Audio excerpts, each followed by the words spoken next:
Alright, so I just got to downtown. There's this area underneath the overpass I've been eyeing for quite some time, and I finally time to stop and fish it. So I'm gonna go ahead and get set up, give it a few casts, and see if there's anything that will bite in here. I just have my ultralight rod with me, so I'm gonna throw a soft plastic on and see if I can pull something out of here.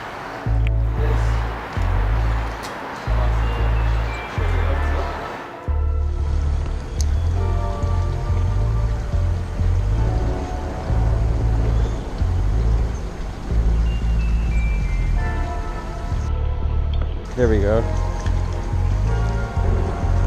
Alright, what is this? It's like a little green sunfish. First fish of the day at this new spot. I haven't caught many green sunfish at all this winter. There he goes. This is like the second green sunfish I caught this winter actually. So let him go. Alright, so I'm getting bites every single time I cast. It's just that whatever's in here is too small to take this jig.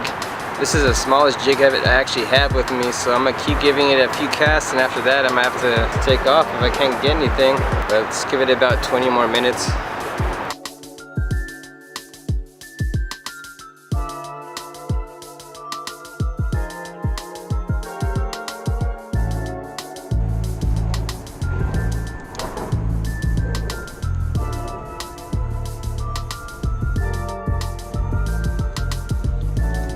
Oh, I didn't even feel that. So I didn't even feel this thing bite. Look how small this is. Little tiny green sunfish. Let's let him go.